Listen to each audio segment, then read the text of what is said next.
We're going to have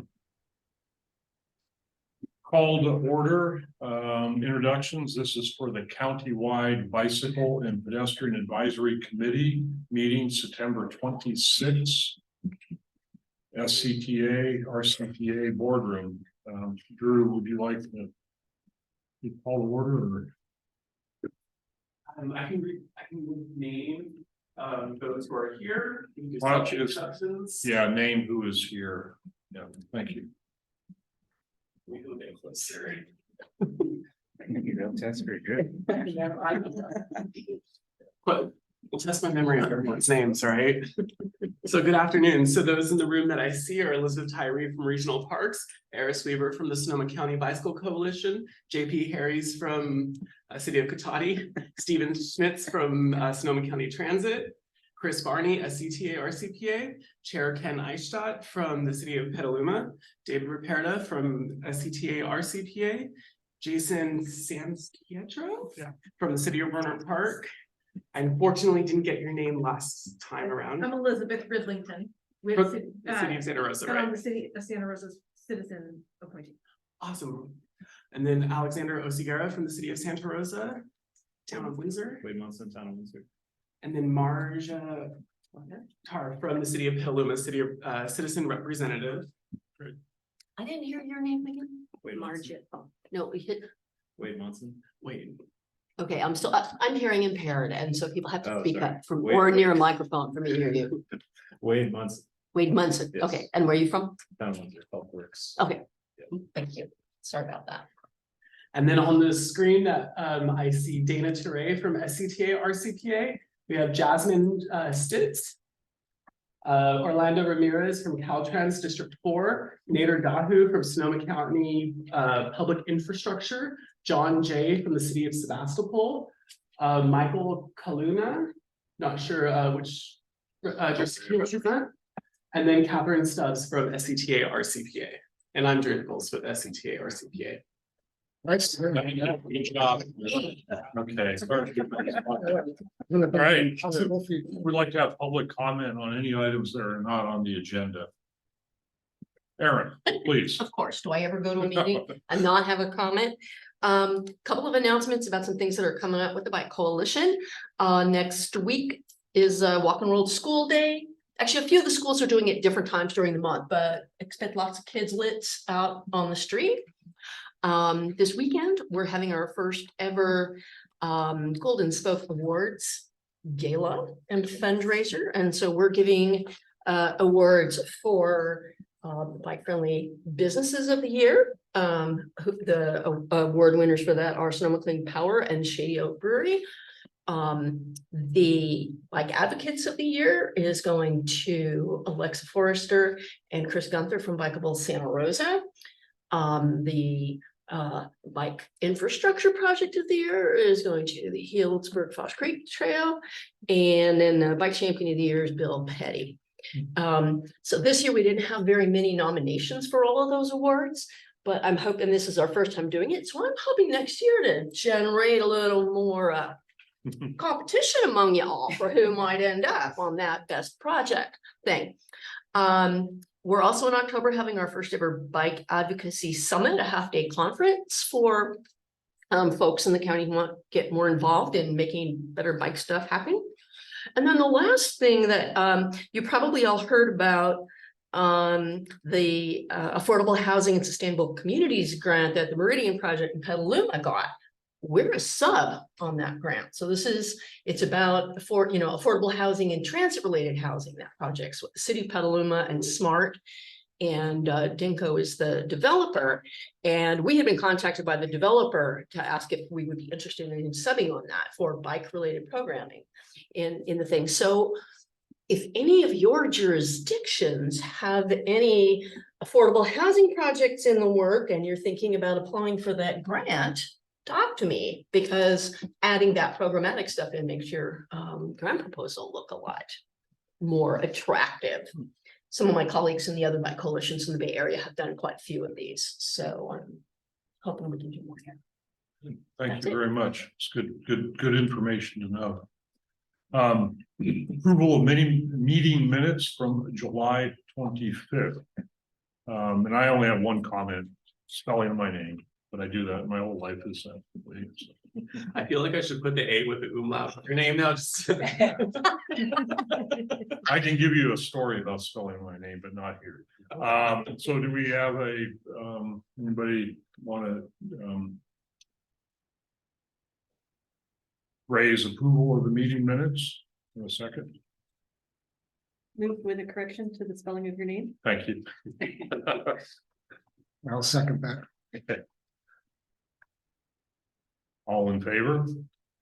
Aye. Aye. All right, moving on to planning. So we have Caltrans District 4 bike plan update. Is this David or Chris? Jasmine will be in the presentation from Caltrans. Okay, Yeah, hi, everybody. I'm Jasmine Stitt with District 4 Caltrans, here to talk about the bike plan update. I don't know how the presentation, like, do you guys put that on, or do I share screen, or I don't know how that works. Do you have the presentation up? I prefer it's easier, if you could share it, but I can pull it up from this end. Okay, no, that's okay. I will share screen. So here, wait, let me go share screen. I just wanted to make sure that that's what we're supposed to do. Here, let's share. Oh, and then I have to go like this, and then, oops, not that one. It's underneath the And thing. can I just pipe in that your room and voice is very echoey and a little challenging to hear? Do you have a mic other than what's on your laptop? I don't have a mic. I could try to get closer. Is that better or no? That is better. Thank you. Okay, I'll try to do this. So yeah. Well, hi, everybody. Thank you so much for having me. My name's Jasmine Stitt, and I'm with Caltrans District 4, and we are doing our bike plan update. So our bike plan is going to identify barriers and prioritize improvements on and across the state highway system. So why are we updating our bike plan? Our District 4 we have a bike plan, and at this point it's 5 years old. We really want to do this for performance tracking. We do a lot of projects. We've just gotten through a look at our projects, and we've completed 80 projects in the 9-county Bay Area dealing with bicycle improvements in the last 5 years. So yeah, there's a ton of work coming out of Caltrans. We all want to track that and make sure that it's and look at how we can make our projects better. We want to identify where we can more paths forward and where are barriers to biking and to biking infrastructure. But this is also a great opportunity to engage with our local the local jurisdictions. Caltrans doesn't do enough of engagement as we really should, and as much as other jurisdictions do. So this is a great opportunity to connect with our counties and cities and to see what we can be doing better. There's also been a lot of changing mobility trends over the last 5 years. E-bikes are really proliferating and changing how biking is done. COVID changed commute patterns a lot. And of course, there's been a giant increase in bike and ped fatalities. So we want to look at these and to really grapple with them and to see what more we can do. Also, in the last 5 years, Caltrans has a complete streets policy that's a lot more robust than our last one, and it says that we will provide comfortable, convenient, and connected facilities for people walking, biking, and taking transit. We don't live up to this policy all the time, but we need to. But part of implementing this policy is through the bike plan and through what the projects we can recommend. So here are our draft vision and goals. We really wanted our goals to be around 3 things: safety, mobility, and equity. And these really align with MTC, which did an active transportation plan. And they had these same 3 goals. They called mobility something different. I think it was demand, but yeah, we want to really align with our region and to make sure we're all on the same page on how we should prioritize infrastructure improvements. Through those 3 goals, we're going to come up with a tiered list of location-based needs and identify preferred facility types. We're going to do that through our goals and through metrics relating to each goal, and through public engagement, and through looking at different bike plans that are out there and using those as guides to really come up with a robust, very large list of which is our preferred facility types throughout the region on and across the state highway system. These are a couple of things that we did since the 2018 bike plan in Sonoma County. There's now bike lanes in the city of Sonoma on Route 12. We also have a an awarded or ATP for the Highway 101 overcrossing in the city of Santa Rosa. So we've done some pretty robust improvements since then. But yeah, we still want to look at more, and there's still a lot of projects on this list that we need to delve into of how to make them also continue forward.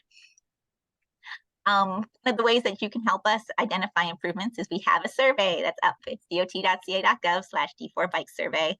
You can go on there and you can, there's like a word-based survey to tell us just about just generally what issues are on Caltrans owned roads. But there's also a map-based survey component of it that you can click and give us safety and challenging locations and improvements. I didn't put this in our slide deck because I hadn't done it yet, but we did a collision analysis as part of this bike plan, and we found that State Route 12 in Sonoma County is one of our highest collision routes. It actually has a very large amount of fatalities. I think it has a fatality at least every other year. A bicycle one, sorry, bicycle fatalities. So yeah, if you have any suggestions for what to do about State Route 12, I'm going to be in particularly looking very closely at improvements we can do there. So yeah, we really want to know about what improvements you guys want and what improvements we can do to be better about biking in Sonoma County. So yeah, so questions to you. What do you want to see in the bike plan update? What are your high priority projects across the state highway system, and what elements from other plans would you like to see in our bike plan, and how can we Caltrans be a better partner to local jurisdictions and the public? So yeah.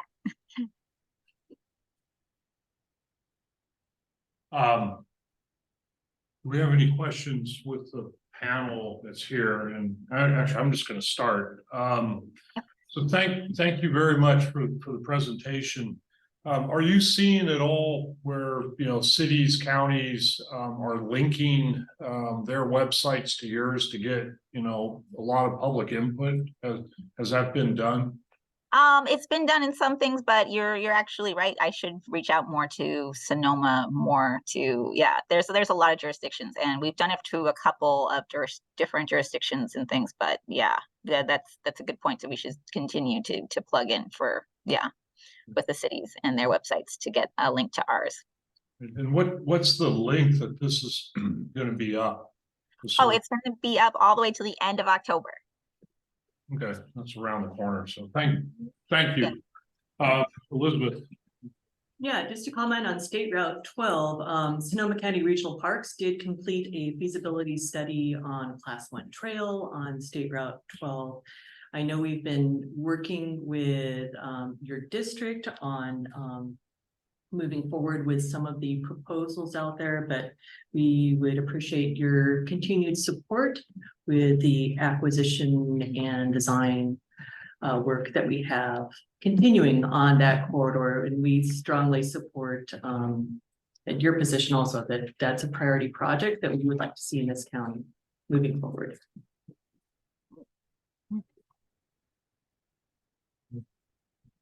We're just going to go around here, and then we'll go to the attendees on Zoom. Aaron? A couple of things, yeah. Highway 12 needs a Class 1 separated path. That's just, we need that desperately. There was something that I can't remember if this was a policy from Caltrans or this was a piece of legislation, pending legislation that was basically saying that Caltrans wasn't going to follow your own complete streets guidelines on projects that cross your state highways, which is absurd to me if that is so. I think you're talking about DIB 94 in that they left out, interchanges from our new complete street guidelines. Yeah. Which is ridiculous because that is one of the biggest points of conflict, right? I mean, like Stony Point and Highway 12, right? In Santa Rosa, we've had lots of deaths in that corridor. The other comment that I wanted to make in terms of how we all could work together better is it seems like anytime I have tried to interface with Caltrans, it ends up being different people who don't seem to know what the other people are doing. And that is really like, so for example, when the bike path under 101 at the Sonoma Marin County line was closed, and then the other closure on San Antonio, I kept getting bounced from person to person, trying to find out what was going on and how things were being noticed. And that was really frustrating because it appeared that one set of Caltrans staff didn't know what the other ones were doing. And that was really challenging for us to get good information for our constituents. I'm either of the some kind of bike coalition, by the way. Oh, just be true, I'm not one of the jurisdictions. But yeah, from our standpoint, that's something that needs to be done better. Yeah, you're absolutely correct about that. It's very frustrating even working within Caltrans, but yeah, we're attempting to make it better, but it's very bad right now. So, And I would also say about like the survey and all that stuff, people are really getting hit with survey fatigue. We're all working, everybody here is working on their own ATP, updates, and everybody just did a whole round of local road safety plans, and like people are doing their general plans, all this stuff is happening. And as I'm sending out all these surveys to people, they're like, another freaking survey? I already told you guys what we want, just build it already. So, huh? Okay. Yeah. I hear you. Yeah, so anything that can do to get data that's already been collected would be, I think someone else mentioned, be really useful, because people are getting tired of it, of filling out surveys and then never seeing anything change. Thank you. Okay, JP, okay. So, David? I have a question overall, which is, you said the goal of the update is to seek to align the bike plan more with the statewide bike and pedestrian plan. And I wondered if that meant it's not actually fully in alignment with the statewide plan. Yeah, that's actually a good point to bring up. Yeah, the statewide plan came out at the same time our other bike plan did, and their performance metrics are different. So yeah, ours, because it was first before the statewide came out in development, they're a little like how we track performance is different. So we're gonna align more with what headquarters wants in that. And that's the problem with District 4 is we do things first. So we then do things and they're like, oh no, we decided to do it this way now. So yeah, it's true. Okay, thank you. Yeah, Alexander Oseguera from the city of Santa Rosa, active transportation planner. And I was just curious, would you be a good point of contact for somebody at Caltrans to kind of speak about, upgrading our bicycle facilities and creating connections, things like that? Oh yeah, to me or Greg Curry is also, he's the head of the bicycle and pedestrian branch here at Caltrans. So yeah, if any issues that you have about connecting facilities and things like that, you should come to me, Jasmine, and yeah, my email is jasmine.stitt@dot.ca.gov, and I could bring Greg Curry's email address too and make sure that you guys get it too. But yeah, issues about connectivity, we would really like to know about those. Great. And then, yeah, I actually had a chance to take the survey and I thought, well, it was a good survey. I know you have survey fatigue, but obviously we all have different facilities here. So it's a Caltrans facility compared to a city street facility. And, I would like to see class 4 everywhere. So, or class 1, dependent on what we could fit in the roadway. So thanks. Yeah, thanks. You're absolutely right that class 1 and that's actually another reason why we're updating the plans, because our last plan was like 5 years ago, was like a long time in Caltrans years. Back then they were like, oh yeah, class 2 is fine. And like on Caltrans facilities, class 4 and class 1 are really the all ages and abilities facility type. So yeah, thanks. Wade? No questions. Okay. Marcia? I'm good. Okay. To people on Zoom, want to raise your hand? And I'm sorry, I can't see them. Dana has her hand up. Dana. Yeah. Thank you. I just wanted to mention a couple things. There is a link to the survey in the agenda. And we have a draft of the website for the countywide active transportation plan. And that has a big button at the top with a link to the webpage for the Caltrans District 4 plan. And we're working with Jasmine to try to figure out how we can best share feedback that's received from both surveys and make sure that we're sharing that information between agencies and between plans. Good, thank you. And John J. up next. yeah, John. Thank you. Thanks, Dana, for clarifying that. I just wanted to make sure to get a point of contact because Sebastopol has kind of two major Caltrans roadways through it. So we get a lot of questions from our public and stuff like that. So with this and the update to the county plan, I just wanted to make sure that, both points of those updates are going to the correct folks. And, people have to do a survey once rather than multiple times because I can attest to the survey fatigue. So thank you. Good. All right.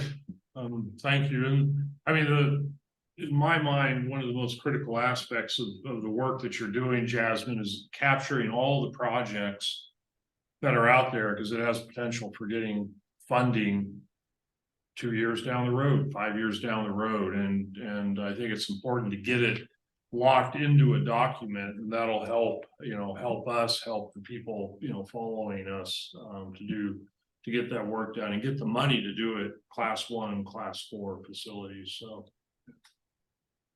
Yeah, you're absolutely right.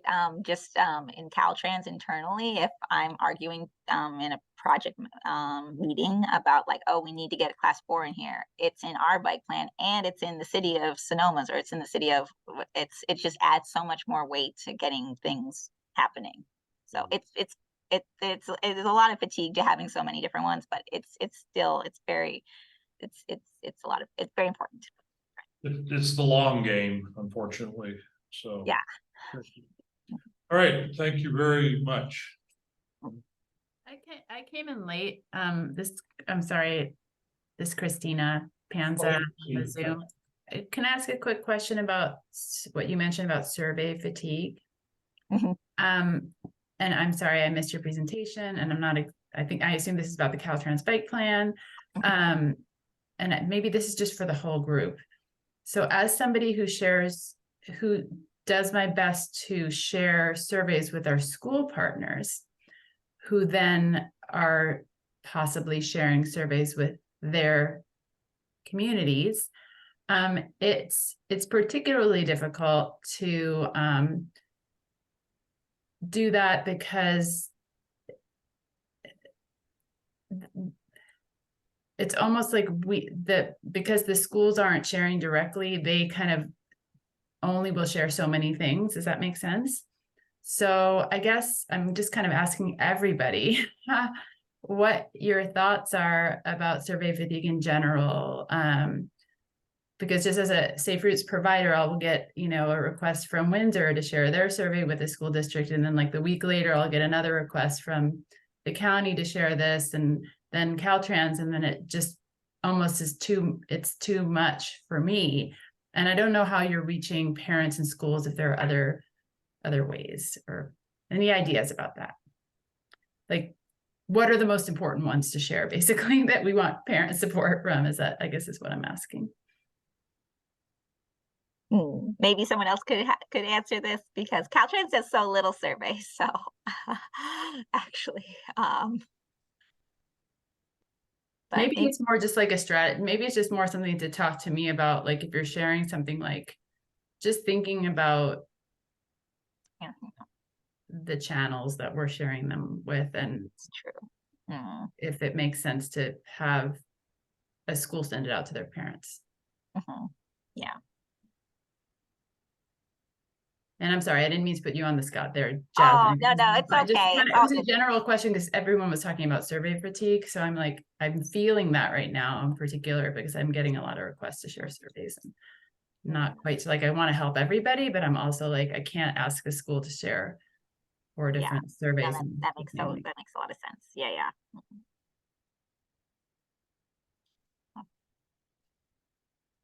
Mhm. Well, that's all I had. Yeah. So I have you can also reach me at e4bikeplan@dot.ca.gov if you have any other questions or comments or things. Thank you. When might be the next time we would hear from Caltrans again? Just Oh rough- yeah, we were debating about that. We would actually really like to go. So I'm actually going through almost all the counties right now in the Bay Area.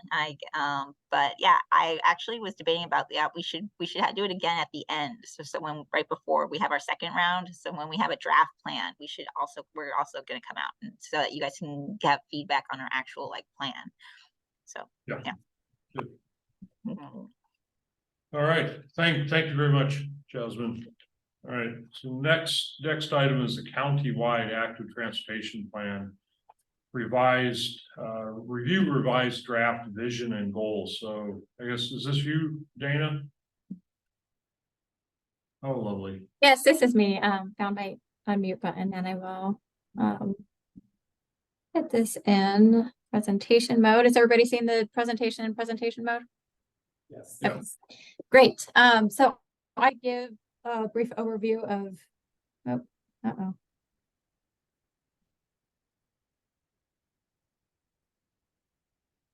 right, can you also hear me? Yes. All right, I got a message saying that Zoom quit, but I think we're still good. All right, so I wanted to give just a brief update on where we are with the plan and then talk about some revisions that we made to the draft vision statement and goals and descriptions. So we have begun our first round of milestone 1 updates to the local jurisdiction advisory bodies that are receiving local plans through this process. So that's really, been an overview of the plan, the process, the scope of work, some initial look at the existing conditions and a level of stress analysis. So far, we've taken that to the Planning Commission in Sebastopol and Sonoma and the Active Transportation Plan Committee in Healdsburg. We'll be bringing this presentation to the other jurisdictions involved in the plan update through mid-October, and then to the Vision Zero Advisory Committee in early November, and then back to a larger presentation on the plan to this committee in late November. And so that will give us an opportunity to really talk about how all of those updates went, and we'll be further into the first phase of public engagement. So we'll be able to give some overview on that as well at that point. Farron Pierce has begun the technical analysis and is bringing those preliminary findings to those local advisory bodies. And as I mentioned earlier, we have a draft webpage that is almost ready to put up, and I think it should be coming in the next week or two. So I also want to just start off saying that I had put this in the agenda as an action item. I wanted to just explain that, there's not really an urgency to adopt the vision and goals statements at this point. If folks want to wait until we've kind of gone through the rest of that, the rest of the local advisory committees, and even through this first phase of engagement before finalizing and adopting it, that's perfectly fine. But I did want to make sure that you all can see some revisions that we've made based on your feedback and further thought on it since our last meeting in July. So since our last meeting in July, we some of the feedback asked to include people using mobility devices and other active transportation devices like scooters. So we added the words rolling for people who walk, bike, and roll. And there was also some discussion about various destinations we had in the vision statement and adding more destinations. And we kind of wanted to simplify that. So we just Change it to linking daily activities and housing. And then we also mentioned during the presentation that we had kind of drawn the vision statement and goals from our comprehensive transportation plan that was adopted in 2021, and that included guiding principles to improve safety, equity, and quality of life. So we talked about that, but inadvertently actually left it out of the statement. So I wanted to propose bringing those guiding principles back into the vision statement for the active transportation plan. So I think I'll just pause here and open it up and see if anybody has any feedback on these proposed changes to the vision statement.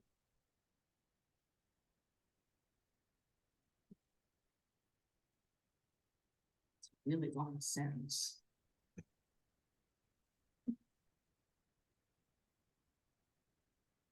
I mean, I'll just say, I think I read it, it reads well to me. I'm not an expert on vision statements, but you know, to make sure, I think having the guiding principles in there, I think that's important at the end. And I think, you know, one of the things that we don't necessarily have present, you know, in our meetings is the people that have various impairments, whether it's visual impairments or mobility impairments. That's why like putting enrolling is good in there.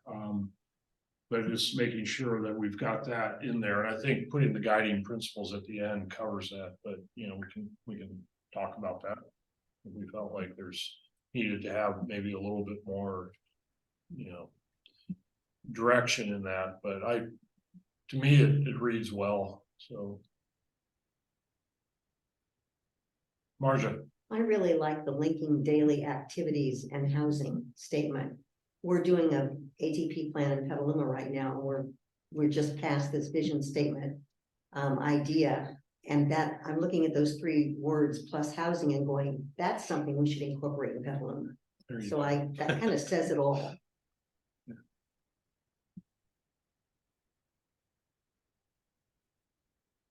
Aaron. I too like the addition of a role for my, you know, friends who use wheelchairs and other things, and the linking daily activities. I would almost say move the gliding principles to the top. And the other thing is saying that the transportation system should be safe and inviting feels wimpy to me. I want it to be more emphatic, right? If the vision is everyone in the county feels safe, you know, people of all ages and abilities feel safe walking and biking and rolling, not that it should be, but that our vision is that it will be. Does that make sense? Yeah, you know, it actually is.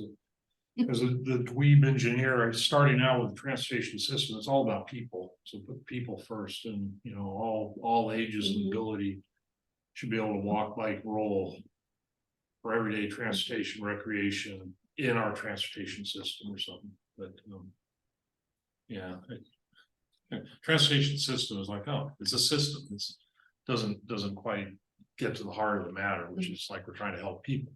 Yeah. Yeah, fair enough. Well, a previous version of this, the vision, it said the transportation system is safe and inviting for people. So you've changed it to more of a positive statement than just it should be. Yeah. So I don't know why, Dana, maybe you could enlighten us as to why that was changed to should, when the previous version was is. Thanks for pointing that out, Stephen. I'm actually, that may have been an oversight. So I would definitely support using is, and I tried to highlight all the changes here and that's not highlighted. So I think that you know, may have been a mistake. I do kind of agree with Ken though, that saying transportation system, Yeah. that doesn't inspire. Oh, yeah, it's all about people. Yeah, just say that. But People feel safe. I'd like to give Dana the exact verbiage, but I don't quite have that here, but I think stating, people of all ages and abilities, start with the human element and then get into, how do we accomplish that? Well, it's the transportation system, so. Does that muddle it up, Dana, or is that? No, that's great feedback. I think it's something good to work with and, That's okay. At the risk of being the contrarian, I actually like the should be safe, because when I hear the is statement, I go, well, that's not true. What are these people talking about? And so the should vision to me suggests this is the vision, this is what we're building toward, as opposed to a claim that I know is not true. So I'm fine with the should, but not like I care that strongly one way or another.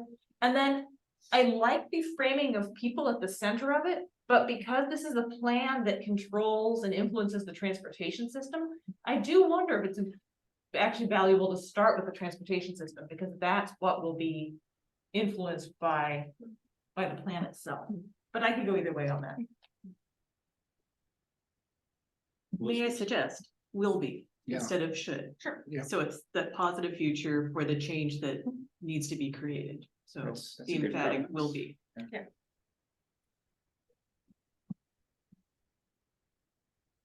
great feedback. I can't quite see if anybody else is raising their hand in the room, so. I don't see anybody in the room, and I don't see anybody virtually there. Okay, great. Well, then I will move on to the goals. So the first goal is connected and reliable. And these come with descriptions, and we've just made some minor changes to this description for this goal. Using the word continuous network, and then adding all ages and abilities here. Otherwise we've left that the same. The second goal is safe and well maintained. We wanted to add more substance here and make it more connected to the active transportation plan. So just propose changing the description here to create and sustain a high quality and low stress active transportation network, and employ Vision Zero and safety plan policies and strategies to advance this goal. The next goal is community oriented and place-based, and we've changed some verbiage here to make it read tailor projects to urban, suburban, and rural communities that will support a diversity of uses and users and create community through active transportation. The fourth goal that we had proposed last time, carrying over from the comprehensive transportation plan, was zero emissions, and feedback from this committee was to eliminate this goal because the plan inherently advances this goal by advancing active transportation. So with that, I'd be happy to take comments on the goals, and I could go back to those slides.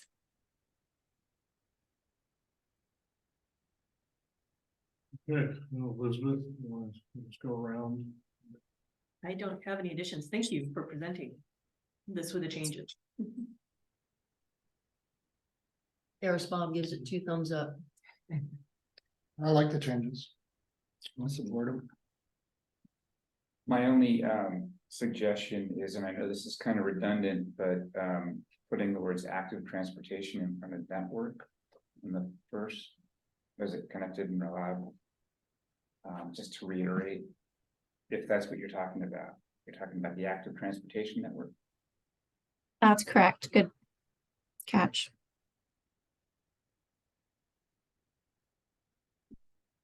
Looks good.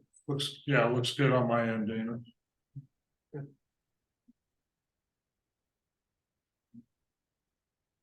And anybody on Zoom there? Wow. Big thumbs up, Dana. Nice. Thank you. Thank you all for your feedback. So I guess now I just would like to ask if, we would, I guess, since there have been changes, some suggestions, we'll bring this back if that's okay with the group. We'll bring this back when we bring a larger update to this committee in November, if that, with the, taking into consideration the comments that have been made. Great, thank you very much. Thank you. All right, so next item 6, the complete streets checklist.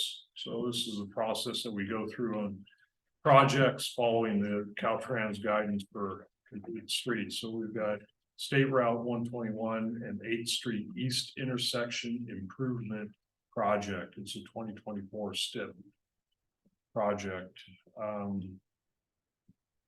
We're going to review, provide comments. It's an action item.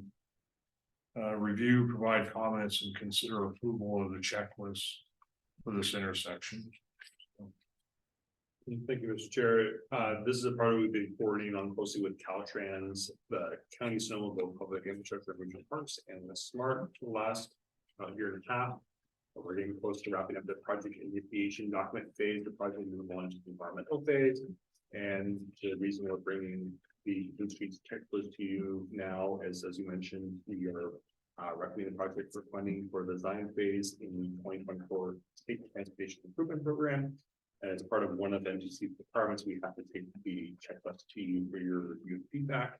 The project is primarily a roundabout or traffic signal project at the intersection of Highway 121 at 8th Street East in the community of Shellville, and will include Class 1 bicycle facilities both along 8th Street East and on 121, and also Class 2s for the shoulders on 121. With that, I'm happy to answer any questions you might have on this project. Your packet does include a location map and preliminary draft plans for both alternatives. Okay. Thank you very much, David. Any questions we have here in the room for this? I have a couple of questions, or actually a question or comment. Did the developer of that large warehouse provide any funds for this project? I Or believe do any frontage improvements at all? they made some frontage improvements to the west of 8th Street where they provided the shoulder and I think a center turn lane right there. I know a couple of years ago when Amazon was starting moving though, the county was making them do a new traffic impact study to look at potentially doing this project, and then Amazon backed out. Okay. It's been on the county's radar for the last 20 years. There was always been plans for a signal there, and so that's why it's kind of resurrected. But for now, the county, I believe, is on collected some fees from this warehouse and some other warehouses along 8th Street. Yeah, I know it's been there. I mean, that's been a problem intersection for a long time. And then when that building went up, I'm like, no street improvements, was very surprising. And then I guess my only comment then is it says have all potentially affected transit agencies had an opportunity to review this project. And it doesn't say anything. There's nothing checked there, and I would include SMART in that. Yeah, we circulated this project to our transit technical advisory committee. I just didn't have a chance to update the form yet. Okay. We're going to be circulating an email with them, have them all confirm that they have no comments. At our last transit technical advisory committee, they had no comments, including Amtrak. Very good. What's your recommended alternative? We don't have one yet since we're still in the scoping phase. We're leaning heavily towards the roundabout just due to the smaller environmental footprint and the decreased cost of the roundabout compared to the Travis Signal. The Travis Signal has a much bigger footprint, as you can see in the design plans, because of the need to have sufficient deceleration room and acceleration lane and queuing storage at the same lane right next to the smart railroad crossing. So the roundabout has a much smaller footprint because the design fees are much lower. And the Travis Signal project also will require potentially widening or replacing a bridge east of the intersection, and that really adds a lot of cost and environmental impacts to the project. Wait, which alternative? We're pushing for the roundabout, but we haven't selected an alternative. No, which alternative replaces the bridge? Alternative one, the traffic signal. But the roundabout doesn't require a bridge. Because the lane drop would start right after the smart aggregate crossing as part of the roundabout. The higher speeds of the signal would require the lane drop to take out a lot longer because of the higher design speeds. What's the diameter roughly? I'd have to measure it, but Okay, it's designed for STA 65-foot trucks. Wow. Okay. We have to put like gate arms on all the roundabout entries, kind of similar to Windsor. Yeah, you can kind of see if you look closely in it, there's some gate arms shown on the southbound Eighth Street and the eastbound 121 approaches, just so that traffic doesn't queue up when the railroad crossing comes up here into the roundabout.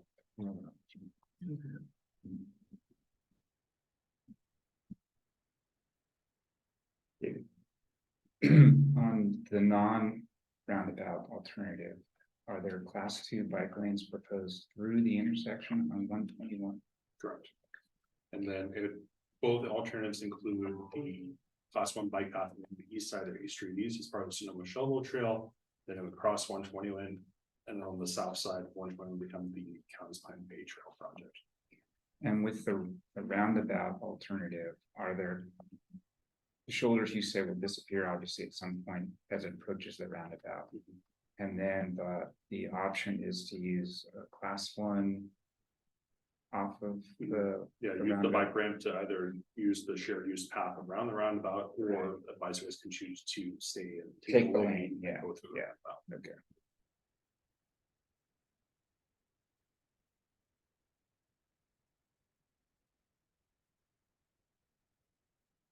On the alternative that requires the replacement of the Arroyo Seco Bridge, are there class 2 bike lanes or shoulders on the bridge when that? It'd be 8-foot shoulders, and we also designed it such that it would have a 14-foot shared use path for the future county pathway along. Okay, yeah, okay.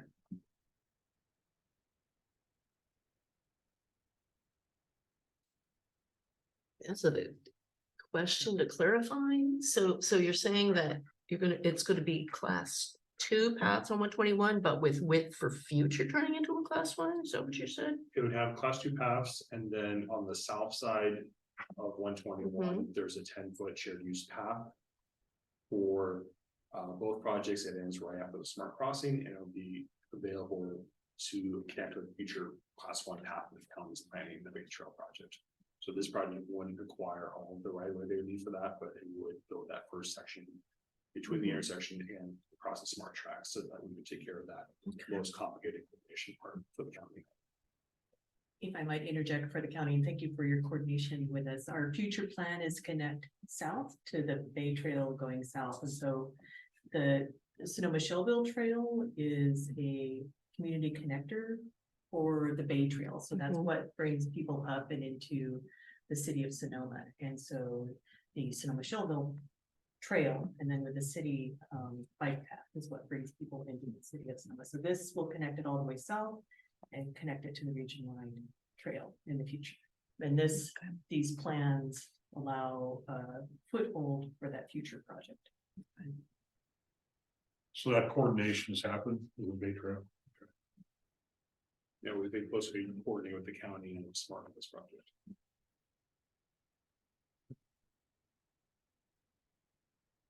All right, any comments, questions?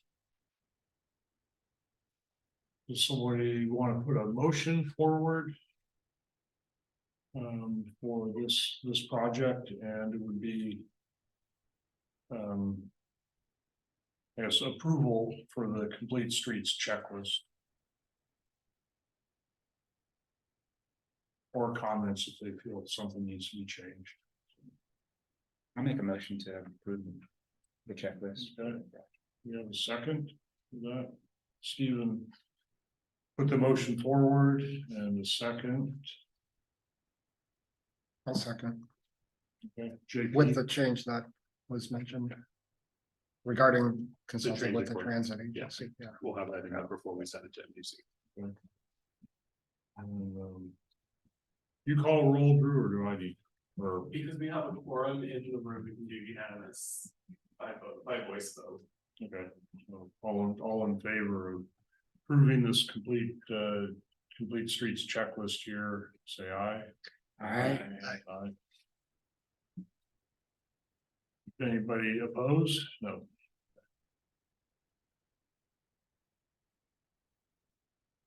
Good, all right, and then the next item similar is the 101 landscaping project. And this is a complete streets checklist, so review, provide comments and consider approval. Thank you, Mr. Chair. So similar to the last item, this action is needed because we are programming this project in the 2024 State Transportation Improvement Program, or STIP.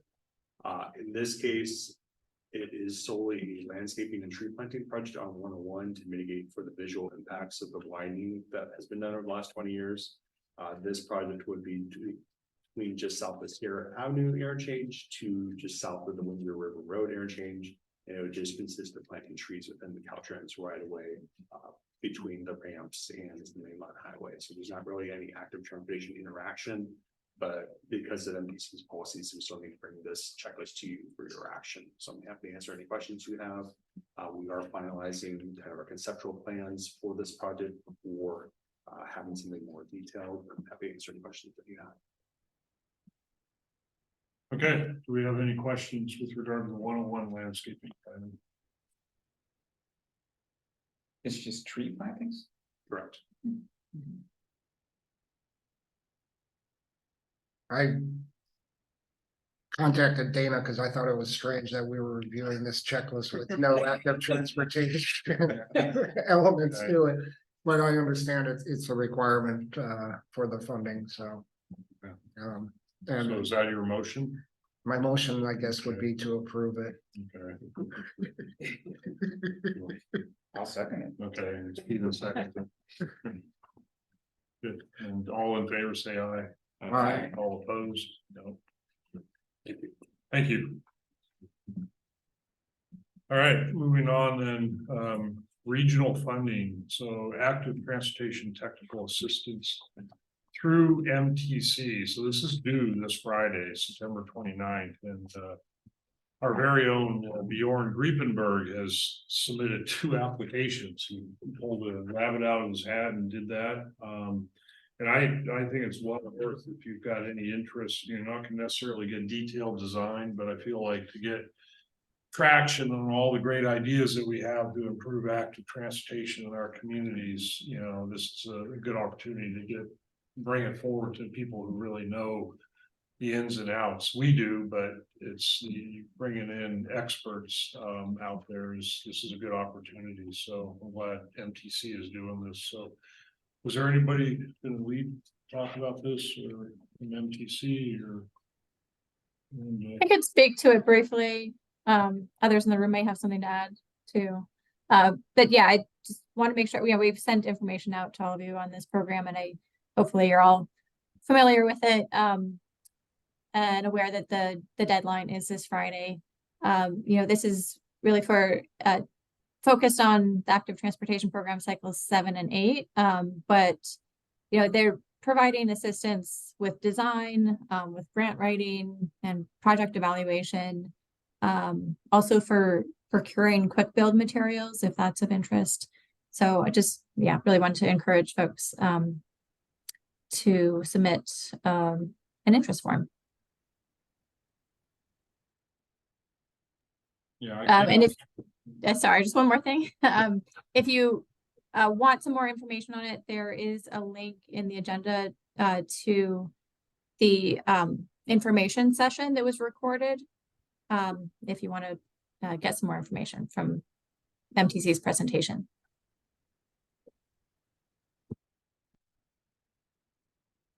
Yeah, I was just gonna, suggest it makes us stronger in Sonoma County, the more applications we can get in. This is MTC's way of helping us to do that, to put together the best work forward to, hopefully win, the monies we need to do all the work that we've got going on, so. And if, Mr. Chair, if I can add, we're really trying to establish a bench of projects. There's been very few ATP grant applications over the last 2 cycles from our county because of the difficulty competing for these funds, and we're trying to see what we can do on our end as well, in addition to NBC's efforts to help applicants out and help get a good bench of projects out there to get ready to compete for funding the next few years. Yeah. Good. Thank you very much, David. Any comments, questions before we move on? Mr. Chair, I just see, it'd be interesting to hear if anyone else is planning on applying or has applied already. So it's good to hear that Petalima's Yeah. so there's a few.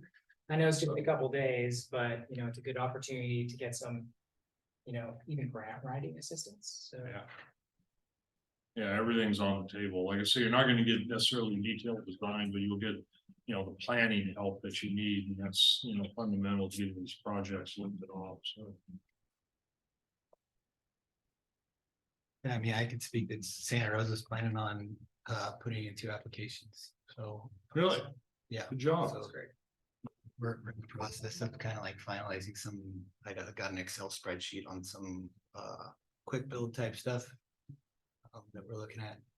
And I forget what the other one was, but I know we're gonna be doing 2. So. Yeah, that's good to hear. Excellent. All right. Okay. All right, so moving on then, active transportation, TA infos, let's see, no, that's part of that. Community action, resource and empowerment, care, program cycle, draft guidelines. So I can provide a little bit of information on that, Mr. Chair. And some of you may be familiar with the old Lifeline Transportation Program that funded projects and that were identified as part of the community-based transportation planning program and other equity-focused plans. And, you know, this is really a program that MPC set up to help address transportation gaps and barriers in equity priority areas and other disadvantaged areas across the region. They've really focused on trying to implement a lot of the projects that were identified in community-based transportation plans. So here in Sonoma County, we've put together 4 in the past, one in the Russian River area, one in the Roseland area, one in the Sonoma Valley Springs area, and one in Central Healdsburg. So as part of that, you know, a lot of community engagement took place, and the community worked with us and consultants to actually identify a list of projects that they saw as needs in those communities. So this program is really focused on that. We have another round of funding to put together another set of community-based transportation plans. So we'll be looking at the South Santa Rosa Avenue corridor and Central Roanoke Park as this next round. So hope to get that kicked off next spring. But for this round of care funding, they're really focused on those previous CBTBs and projects in there, or similar types of planning activities, right? Where the community was engaged to identify projects for their communities. So they're looking at funding a number of different types of projects, includes things like preliminary engineering, environmental review, revenue forecasting, financial feasibility analysis, but also providing support to work with CBOs and to provide some more capacity for CBOs. So there are kind of 2 pieces there, actually implementing projects and then helping with the outreach. You know, this is there's going to be an 11.47 match requirement for those project implementation projects, but for the CBO and outreach portion, there's no match required. So if you need some support there, you know, there'll be some funding available there. The minimum project amount for project development and implementation is $250,000. So on the bottom range there. But for the community power building and engagement piece, it's $25,000. So, you know, much maybe more accessible in that there. And then, you know, for the timeline, we've included the guidelines in the agenda packet. So there's a lot more information on eligibility and everything in there. But MPC is planning on releasing a call for projects in late October with an application deadline on January 15th. They'll go through and approve a program of projects by next March, and then go through all of their processes there, and looking to have the funds expended in 2026 and 2027, depending on the funding source that would be accessed here. So this is coming up pretty quick, and there's not another CBPAC for a few more months. So we wanted to just get this on your radar since it is coming out in October. If you have any more questions, please let me know, and I'll try and get the information you need on these programs. So yeah, another set of opportunities. So that's it, Mr. Chair, for my report. I'm so happy to answer any questions. Yeah, I'll start. So describe a project that you had previously and who were the stakeholders that you worked with. As part of the community-based transportation plan Yeah. process. So, I think one really big project was the bus service that serves the Roseland area. So that was identified as part of the Roseland community-based transportation plan. So that was a huge success, right? Identifying that route and getting it in place. So that's one example.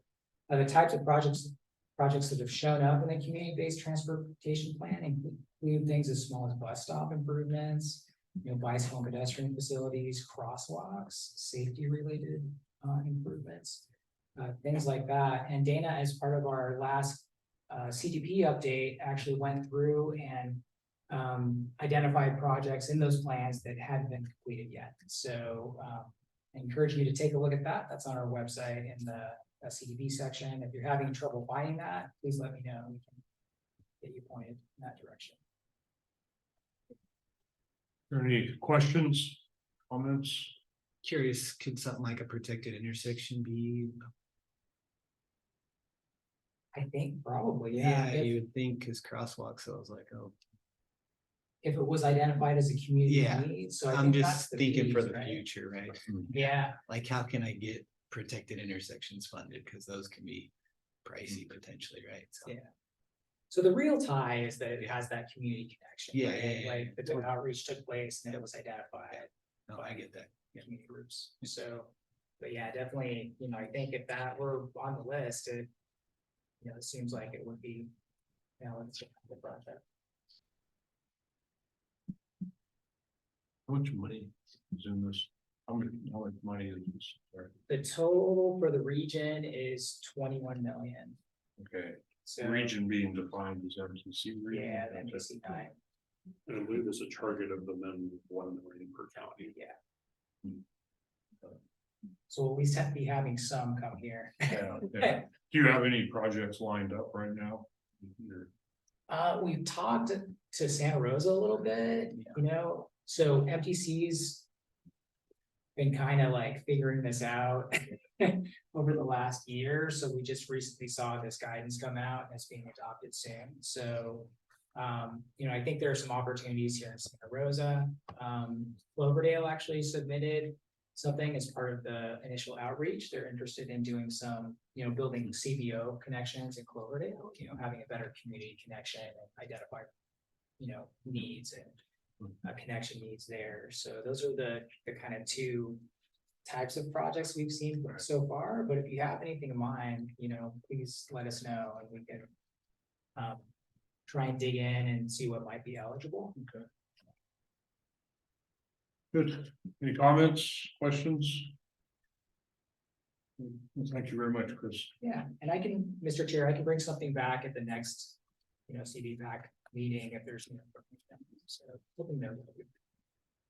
All right, moving on, this is item 7.3 TDA, Article 3 TFCA, fiscal year 23 quarter 4. So. Mr. Chair, I think Dave and I can tag team this, but this is to check in on the status of any outstanding TDA 3 and TFCA projects. For the TFCA projects, I should note that there are some projects crossed out that have been fully invoiced, so we can close out reports for those. I have been reaching out to sponsors for the semi-annual and closeout reporting that's due at the end of October. And there are some projects that will be having project completion deadlines coming up at the end of the year, but highlighted in red, but potentially will need extensions. And I'll turn back over to Dan to see if she has any add-on TDA Article 3. I don't have anything to add other than that we are nearing the end of Q1 of fiscal year 24. So we'll have another report fairly soon, but this is from Q4. And those of you with new TDA Article 3 projects that approved for this fiscal year should have received your agreements from MTC. I should note for the new TFCA projects for this fiscal year. We'll be adopting the final budget at our board on the 9th, and I'll be working on the new agreements for those right after that. Okay, did you want anything on the TFCA, or is that covers it? That should be it. Okay. So, is there any questions? Yeah. Any questions? The TBA 3, is that funded, like your each jurisdiction, are they funded quarterly or is that an annual fund? Do the amounts? That's I mean, we do an annual allocation. Okay. And divide it among the jurisdictions by population.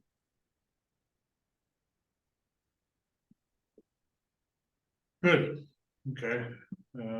So moving on into updates, we'll do a roundtable, and we'll start with our Zoom audience, Nodder or other, any updates? Nothing on my part. Thanks for asking. Okay. Appreciate that. All right. We miss you. We wish you were here. Yeah, it's is that John? John. Yeah, John, anything? on Yeah, so Sebastopol was recently awarded a sustainable transportation planning grant from Caltrans, so we're excited for that to move forward and working with Caltrans. But other than that, we don't have any other real transportation related grants going forward. So thank you. Okay, thank you. Starting on this side of the table, I mean, Marja, I don't want to exclude you. Do you have anything? Okay, Wade? I have no updates. Thank you. Yeah, I got an update. We have our active transportation plan that we're going to be working on, and we have a web page for that. So it's up and running. So if you type in active transportation plan and City of Santa Rosa, it should come up.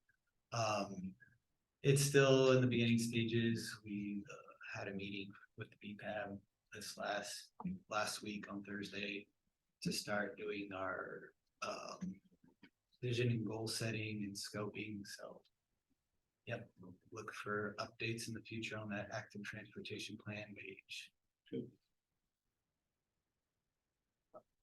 We had a bid opening for our Trail to Crane Creek project and traffic signal. And those bids came in a bit high, so as to be expected, right? So we're reworking the project a bit. Like how high? Like I think around 500,000 over. What was the estimate? The estimate was 2.2 and it came in at 2.7. So proportionally a little high also. Yeah. And so we will be, reworking that project and going back out to bid in January, February. We'll see. All right, David? On the SCTA side, we're working closely with Santa Rosa and Caltrans on the bidding for the Hernando interchange project.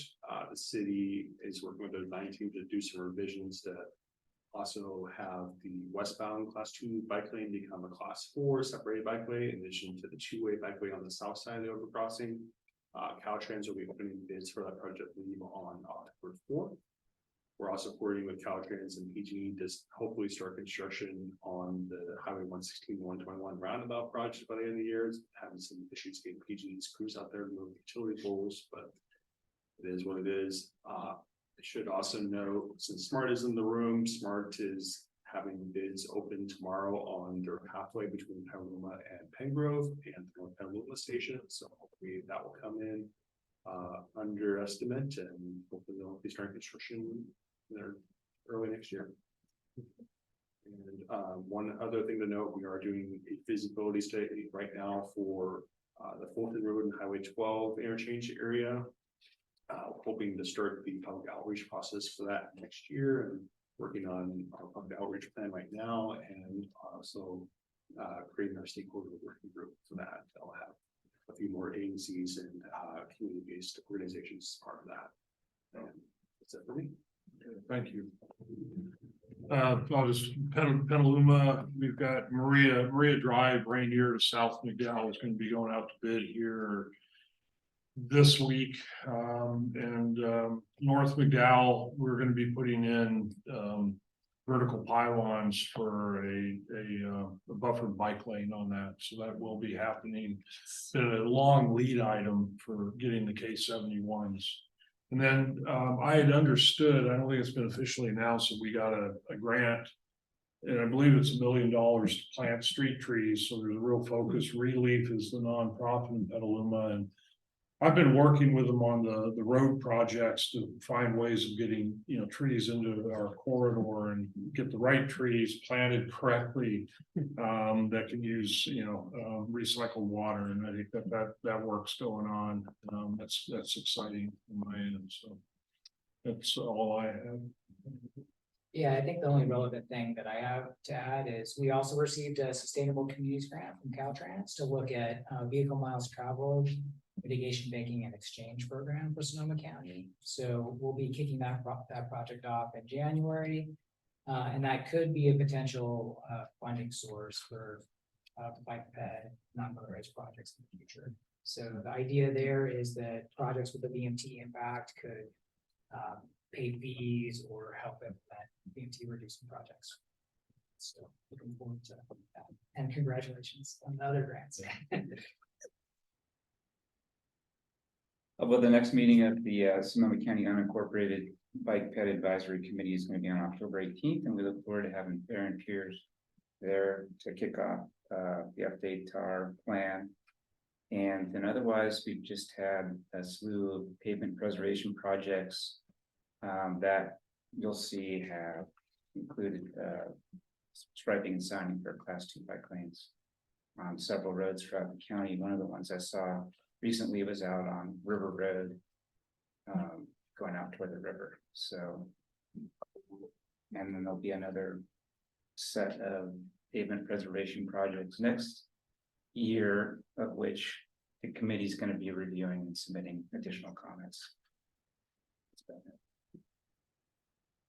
Nothing really new in Catani since the last time. We did those projects that were underway during the summer are now mostly complete, which includes some enhanced crosswalks, lighting, and Myrtle Avenue with a Class 2. And that work is going to continue. And we have sidewalk gap closure coming up, and just maybe even another pavement preservation project that will do, it'll be Class 3, but down School Street. Leads to the tunnel. So that's about it. Sonoma County Regional Parks received a $1 million matching grant from Ag and Open Space District for part of the funding for acquiring Sonoma Shellville right away from Union Pacific. And we also have a request for another $600,000 into state coastal conservancy that staff recommended. So we go to their board in February. Report for today. Thank you very much. Okay, and then the shared micromobility. I heard there was some movement on it. Who knows it? Is that you, Dana? You know, micromobility? Yeah, I can give a brief update, Mr. Chair, on the regional bike share micromobility program. We're in the middle of a procurement for a new operator and have some interviews scheduled in a couple weeks. So hope to bring some news after we get through that piece of the process. Are we gonna begin meeting again as a bike share group, coordination group? Yeah, I think as soon as we have someone under contract, it would make sense to move forward and start meeting again.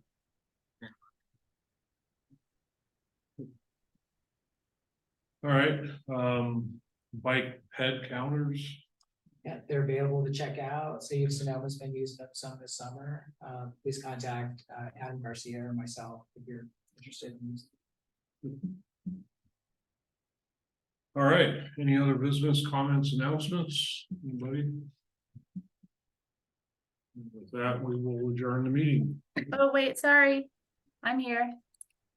Apologize. I do have a couple of things. I'm sorry, everybody. I was a little bit out of it when I first came on, and I just want to say, I think I'm just feeling a little overwhelmed about the surveys. And I just want to request that if people have surveys that they would like me to share, if you could please share a flyer with a QR code and in English and Spanish. That would make it very much easier for me to share it with schools and make it easier for them to share out. And also, in addition to that, like a little blurb sort of explaining what the survey is and why a parent should take it, like 2 sentences, something very simple to kind of call to action. That would be super helpful to me if anybody wants a survey shared with the school. I just wanted to mention a couple things. Next Wednesday is International Walk and Roll to School Day. We have 61 schools registered. There's a few of them that are doing it on alternative days, maybe 5 schools, but most of the schools are celebrating on the 4th. If anyone is interested in the list of schools, just email me and I can send you the list. We have also established the Safe Routes to School Task Force in Santa Rosa. I mentioned this, I think, at the previous meeting. That task force is happening. We had our first meeting in August, and our second meeting is this Thursday at the Bellevue School District. And I know there's county staff here. I think I heard Stephen talking. I wanted to mention to county staff that some of the districts that are involved in our task forces have schools that are also in the unincorporated areas.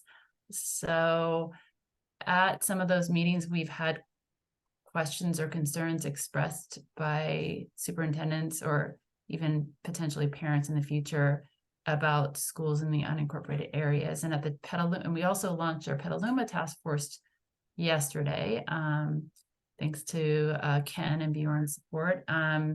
And that was also brought up at the Petaluma task force meeting because there are districts in the city that have schools that are in the unincorporated areas. So it's, we're communicating about this city task force. It is a city task force, but if the schools are if the district is communicating it out as a district and there's a school in their district that's not in the city, it kind of gets confusing. So I just wanted to kind of put that out there in case there are any county staff that might be willing to join us, or whether it's Santa Rosa, we have a hybrid meeting, so it's Zoom or in person. Petaluma will be in-person meetings. So just a heads up about that. Email me if you want to talk about that further. I think that'd be great to have county support, whether it's at the meetings themselves or just to be able to follow up with you after if there's concerns expressed. And that's basically everything for me. I apologize, Tina, I didn't mention the Safe Routes Task Force met yesterday, and we had everybody, the city manager was there, the police chief was there. It was very inspiring, so then thank you for running that meeting very well. It, at least in Marin, 20% of the peak hour traffic is school related, so if we can make this shift and get kids happier out of their cars. They don't want to be hanging out with their parents. They want to have freedom and get them safely to schools. We will reduce those peak hour traffic. Everybody benefits. So the work that you're doing really, it was great to see, and I'm excited for Petaluma. So I just want to champion that thing. Thanks, Ken. Yeah. All right. Anything else? Second time? Okay. There we go. Good. Thank you. Are you driving? Yeah, good meeting. Yeah.